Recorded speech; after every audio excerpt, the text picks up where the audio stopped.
Nós estamos chegando próximo ao Natal e, de modo simbólico, nós comemoramos aí o dia 25 como o nascimento de Jesus.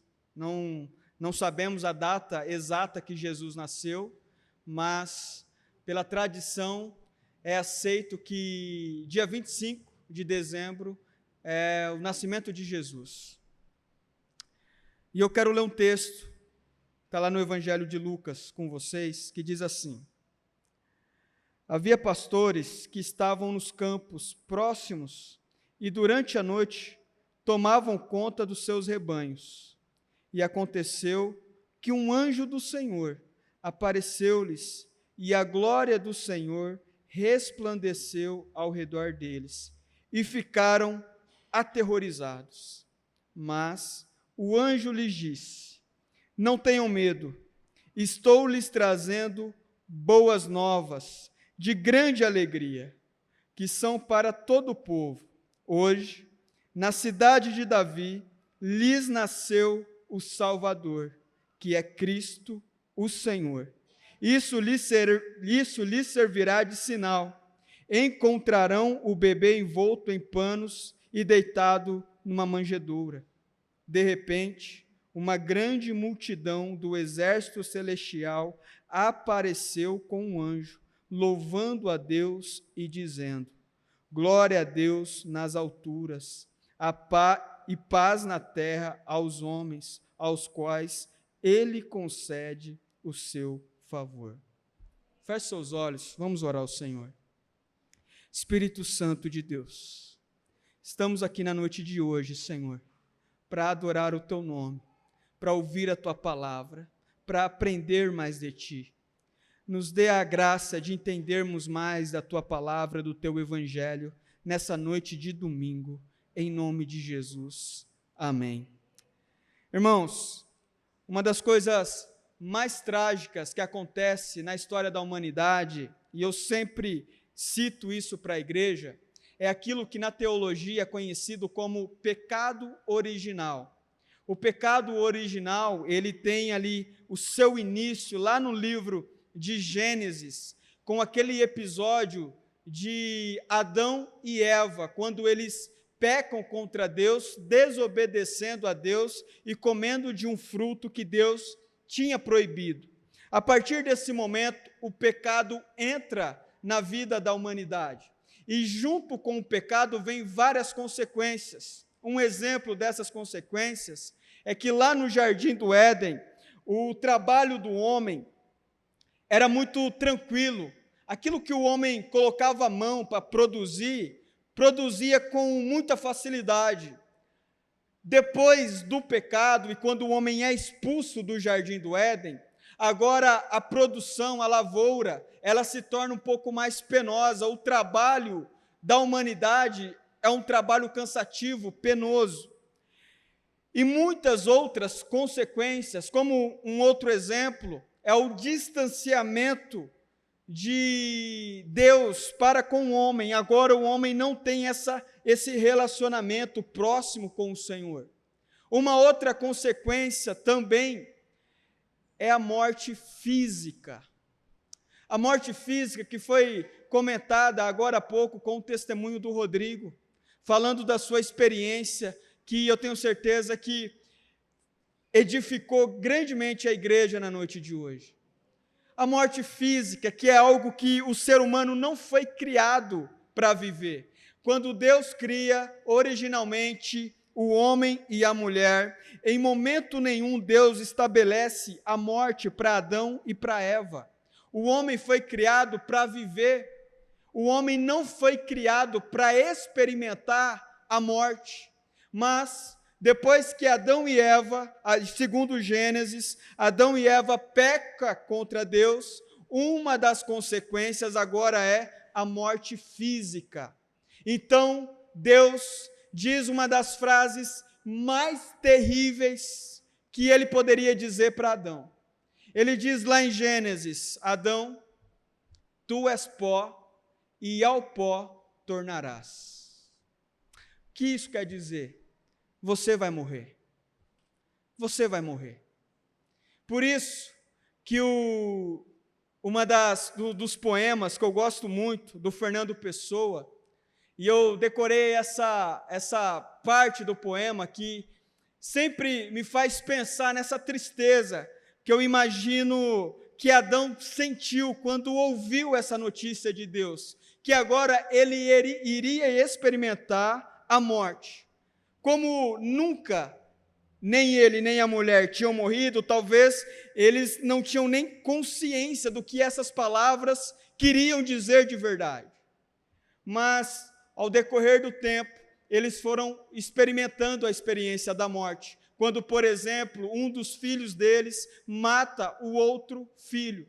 Quando Caim mata o seu irmão Abel. Ali eles têm a experiência da morte. E Adão, então, entende o que Deus quer dizer quando ele diz: tu és pó e ao pó tornarás.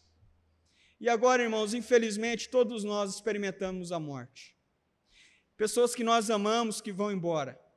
Pessoas que nós admiramos. Pessoas que nós dizemos assim: nossa, essa pessoa poderia viver 1000 anos, mas foi tão jovem, foi embora tão cedo.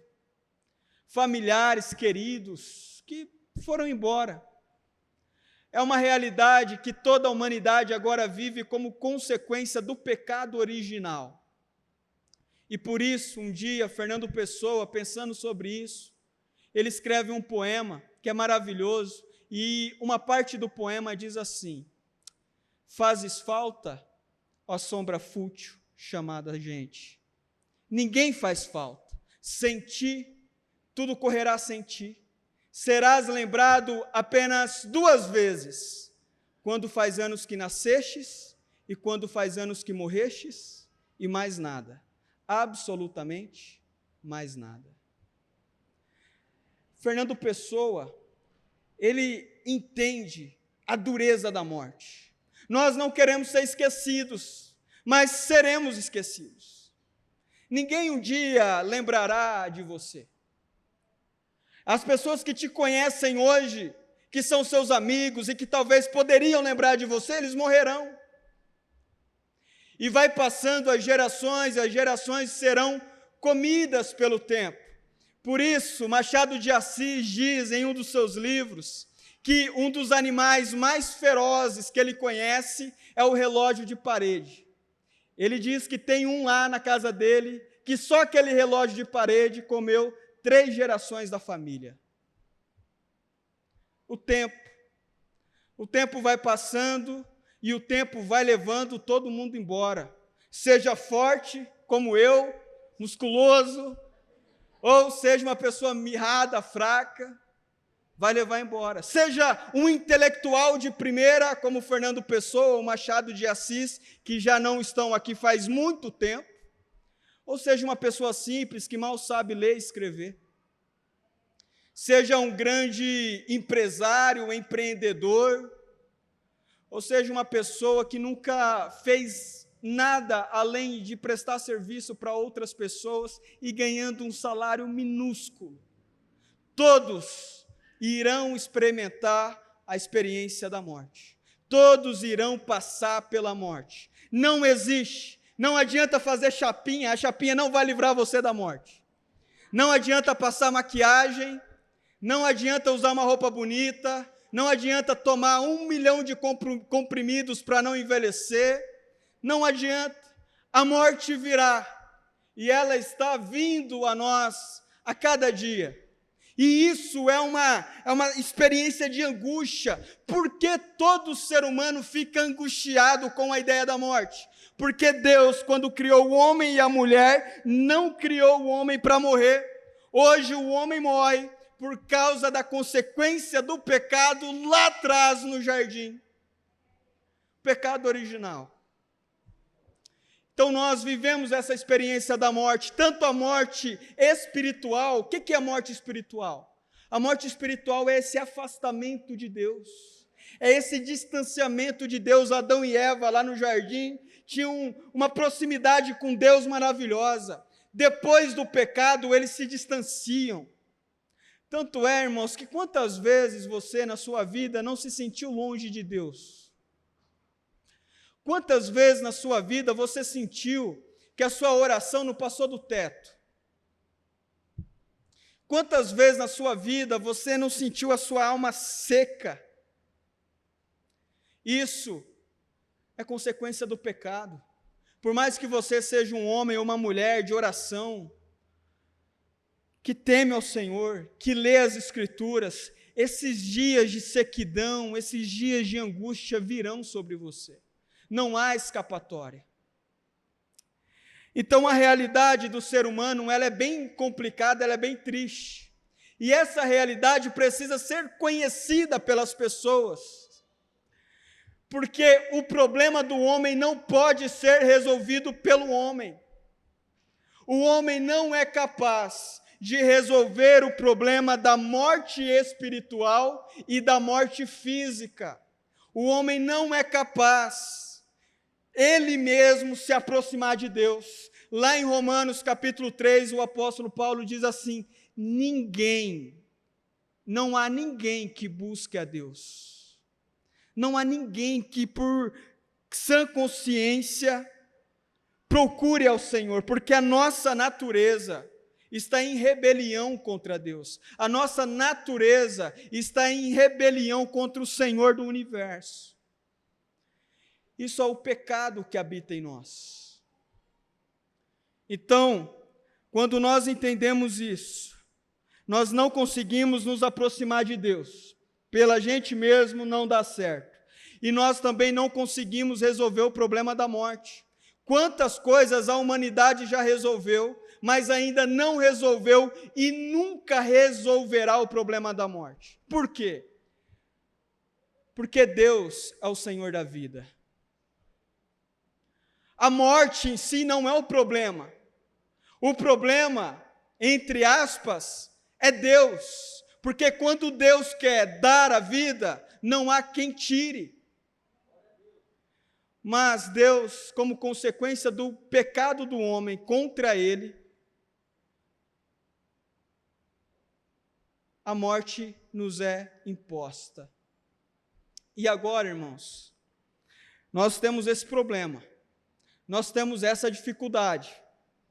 E essa dificuldade é uma dificuldade que só pode ser resolvida por alguém muito superior a você, muito mais santo do que você, por alguém perfeito. E esse alguém perfeito nasceu. E esse alguém perfeito veio ao mundo há 2000 anos atrás. E é um feito histórico para a humanidade.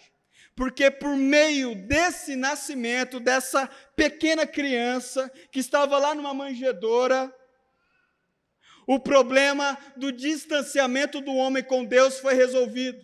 O problema da morte do homem, da morte física do homem também foi resolvido. E por isso, então, que o texto que nós lemos se faz tão importante. O texto diz que havia alguns pastores que estavam ali trabalhando, e durante a noite, eles foram visitados por um anjo do Senhor. E esse anjo do Senhor causou medo nesses pastores.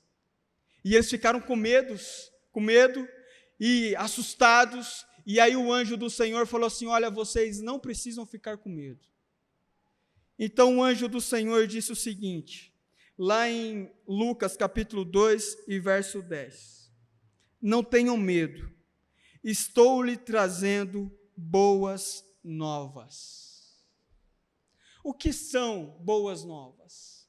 É o Evangelho. Não tenham medo, estou lhes trazendo o Evangelho. Não tenham medo, estou trazendo boas notícias. É por isso que a frase que representa a visão da nossa igreja é IPR Piracicaba, um lugar de boas notícias, um lugar do Evangelho. O anjo diz: não tenham medo, estou lhes trazendo boas novas, estou lhes trazendo o Evangelho, estou lhes trazendo uma ótima notícia, de grande alegria, porque Jesus, Ele não causa tristeza em nenhum coração. Jesus, ele não causa medo em nenhum coração. Jesus, ele não causa pavor, muito pelo contrário. Aonde Jesus nasce, ele causa bom ânimo, ele traz alegria, ele traz esperança. Estou trazendo boas novas de grande alegrias, que são para todo o povo, para todo aquele que crê. Hoje, na cidade de Davi, lhes nasceu o Salvador. Hoje, não sabemos o dia, é uma pena, né, não saber o dia. Mas um belo dia, um anjo aparece a uns pastores que estavam lá no campo, cuidando das ovelhas, e aí esse anjo diz: hoje nasceu o Salvador. O problema da morte espiritual, o problema da morte física, será resolvido.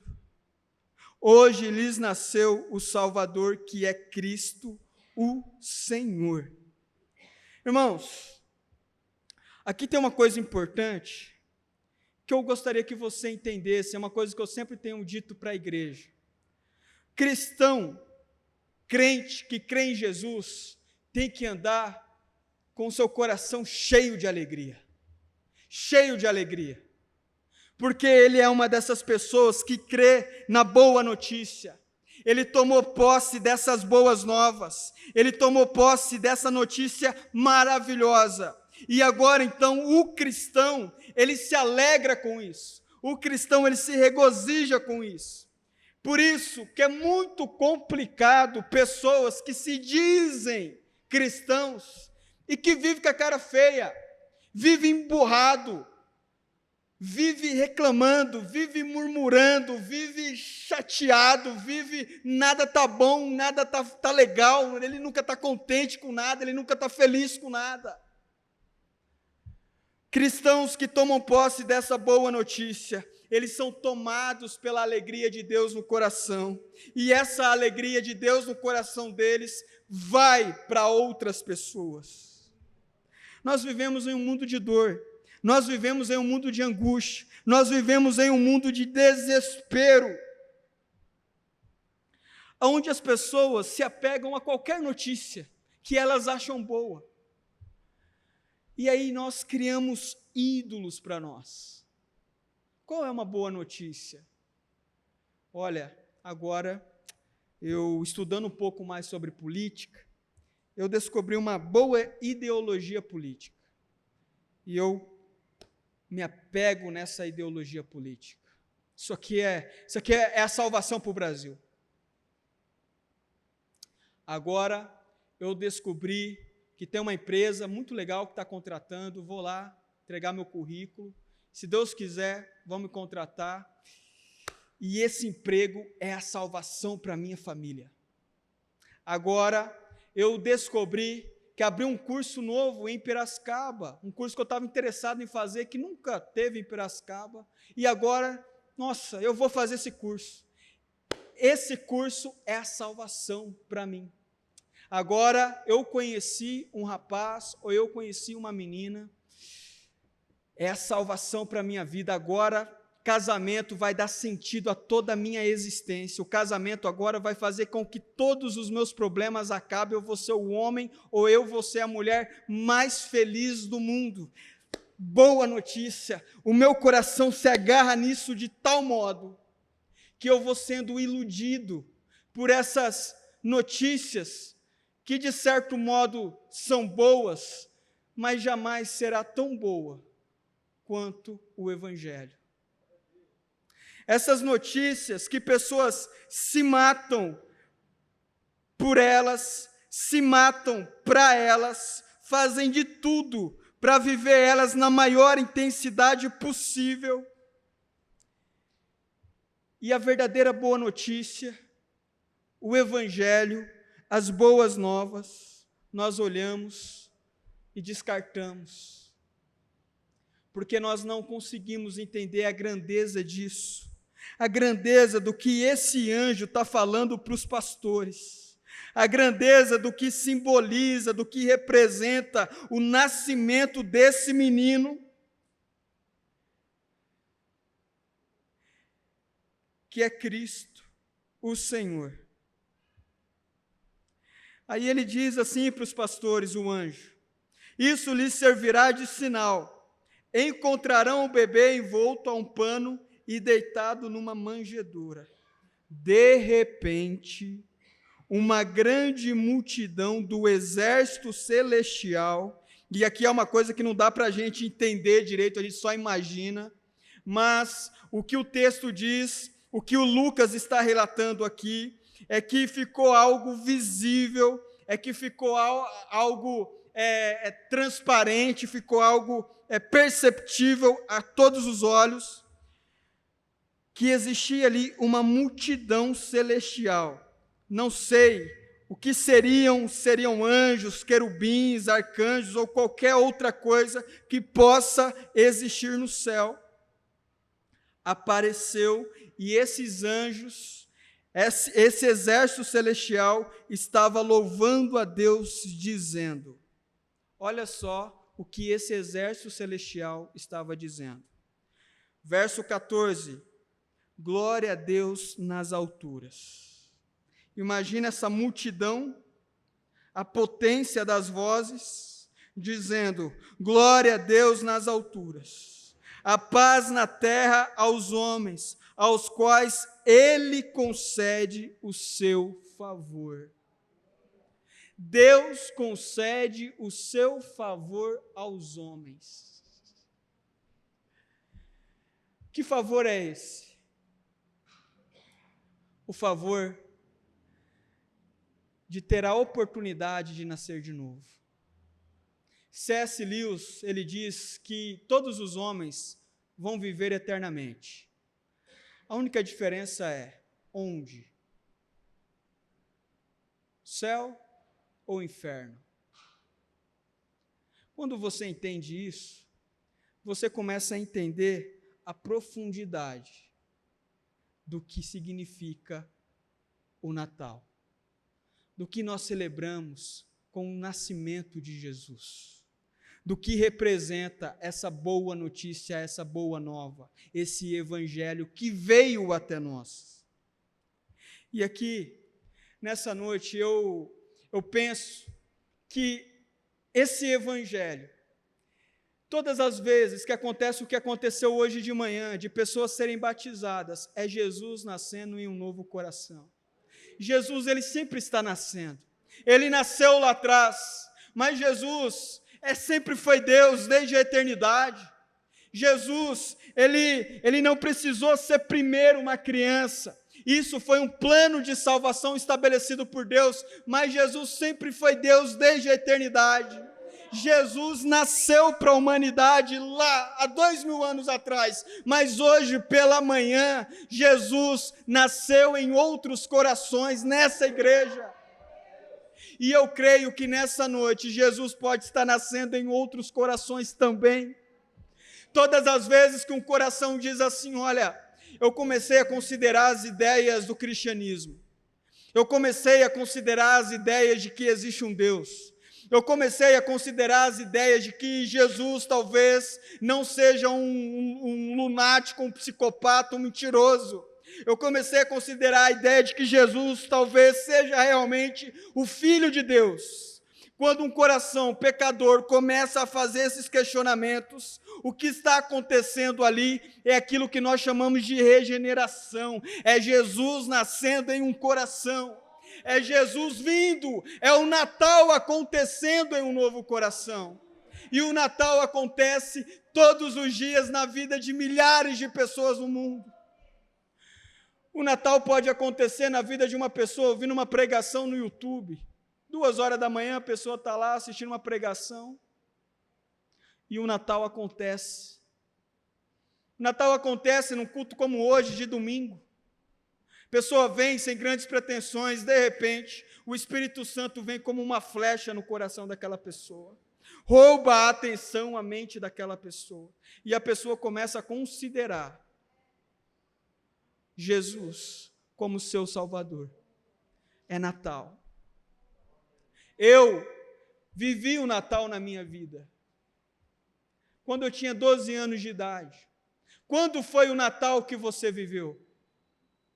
Quando foi o Natal? Quantos anos você tinha quando você presenciou esse Natal? Você lembra o dia, talvez? É uma pena que a maioria de nós não vai se recordar. Mas se você está aqui, se você crê em Jesus como seu Senhor e Salvador, se você tem esse compromisso em seguir a Jesus, em servir a Jesus, saiba de uma coisa, um dia, talvez você não se lembra do dia exato, a hora exata, mas você viveu o Natal. Jesus veio a você, a boa nova, o Evangelho veio a você, e isso é motivo para nós celebrarmos. É por isso que o Natal não é uma data para ser desprezada, nós não podemos deixar o Natal passar batido, nós temos que celebrar sim. Nós temos que reunir a família, temos que orar, agradecer a Deus, nos divertir, brincar, dar risada, porque o Natal é real e Jesus veio. Jesus veio. E ele diz que ele foi e tem preparado moradas. Ele virá buscar a igreja. Ele virá buscar todo aquele que nele crê.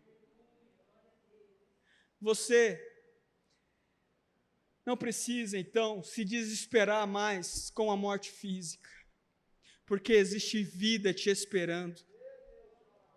Você não precisa se desesperar mais com a dureza dessa realidade humana, porque existe um lugar onde não haverá choro, nem dor, nem tristeza, nem mentira, nem qualquer outra ramificação do pecado. Porque o Natal veio, o Natal aconteceu, Jesus nasceu. Jesus nasceu. Não tenham medo, estou trazendo boas novas de alegria. Irmãos, aqui já indo para uma parte final da minha pregação, o Tim Keller, que é um teólogo que eu gosto bastante, ele diz o seguinte, que a história humana é a história de um povo tentando voltar para casa. É a história de um povo que ficou órfão. É a história de um povo que ficou desorientado, que ficou perdido no mundo, que ficou distante do Pai. Mas Efésios capítulo 2 e verso 19, preste bastante atenção ao que diz. Portanto, apóstolo Paulo dizendo, vocês já não são estrangeiros, nem forasteiros. A Bíblia vai nos mostrar a história de um povo que é estrangeiro, forasteiro, que está fora da sua casa, que está fora da sua cidade, que está andando errante pelo mundo, que não tem um lugar permanente, não tem um lugar de segurança, não tem mais o jardim do Éden para ficar. O jardim do Éden era esse lugar de segurança. Quando o homem é expulso do jardim do Éden, todo o lugar agora fica perigoso, fica confuso. E o homem está sujeito a acidente, morte, doença, todo tipo de angústia. Mas o apóstolo Paulo diz, porque ele entende esse evangelho, e ele diz, portanto, vocês não são estrangeiros nem forasteiros mais, mas concidadãos, meu Deus, concidadãos dos santos e membros, olha só, concidadãos dos santos e membros da família de Deus. Você não está sozinho. As pessoas que foram recebidas hoje como membro da igreja, você não está sendo recebido como membro de uma instituição, você está sendo recebido como membro da família de Deus. Você não está mais sozinho, você tem com quem andar, você tem primeiro as pessoas, os irmãos em Cristo, para contar, para pedir ajuda, pedir oração, tem as irmãs, tem os irmãos, tem com quem desabafar, você não está sozinho. Grave isso no seu coração, você não está só. Mas o melhor de tudo você agora tem Deus que te adotou para a família dele.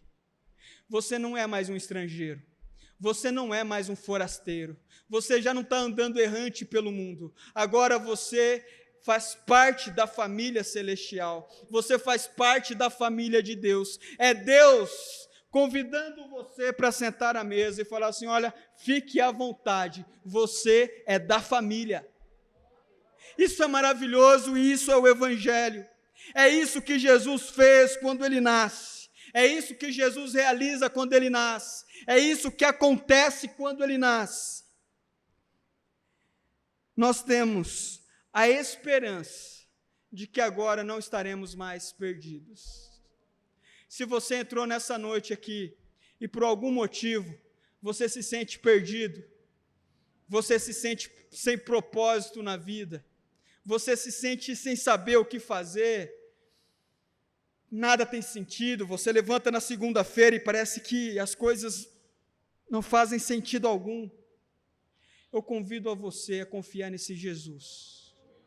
Eu convido a você a tomar posse dessa boa nova, a tomar posse dessa boa notícia, a confiar nesse Evangelho e agora fazer parte da família de Deus. Eu gostaria de fazer uma oração com você. Se você pode, coloque-se de pé e vamos orar ao Senhor. Senhor Jesus,